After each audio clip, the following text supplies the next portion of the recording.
Fantastic होने वाली है। आज हम लोग फार्मूला सीखने जा रहे हैं एक्सेल के। मतलब आप लोगों को अगर कोई भी चीज़ लेनी होती है तो आजकल आजकल सभी लोग फाइनेंस चीज़ें करा रहे हैं।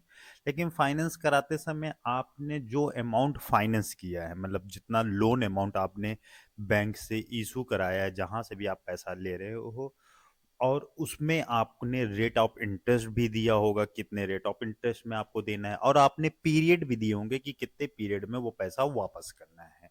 तो अगर आपको ये तीन चीजें पता होती हैं और आपको ईएमआई पता करनी है कि हमारी ईएमआई क्या जाएगी, तो आप अपने पास अगर एक्सेल सॉफ्टवेयर है तो आप एक्सेल सॉफ्टवेयर के द्वारा आप ईएमआई कैलकुलेट कर सकते हैं। जैसे हमने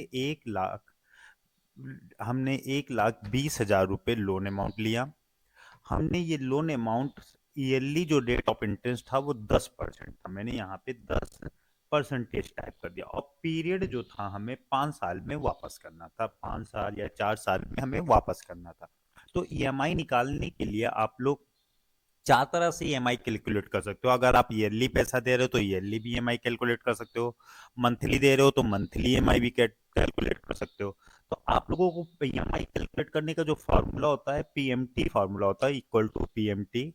आप rate comma number of period comma loan amount. अगर आप डायरेक्ट सारी वैल्यू सेलेक्ट करके इंटर मार देते हो तो ये आपकी ईयरली ईएमआई आ जाती है। मैं यहाँ पे लिख देता हूँ, ये आपकी ईयर वाइज है। ईयर वाइज आपको 37,856 रुपये देना है। थोड़ा सा मैं विंडो छोटा कर देता हूँ जिससे ईयर आप लोगों को दिख जाए।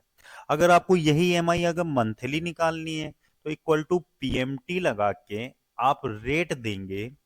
रेट अगर आपका 1 साल का 10% है तो मंथली रेट क्या हो जाएगा, इसको 12 से डिवाइड कर देंगे। अगर एमपीआर आपका 4 साल है तो महीने के हिसाब से आप 12 36, और आपका लोन अमाउंट जो है 1,20,000 है। तो आप ये मंथली इंस्टॉलमेंट इस तरह से कैलकुलेट कर सकते हैं।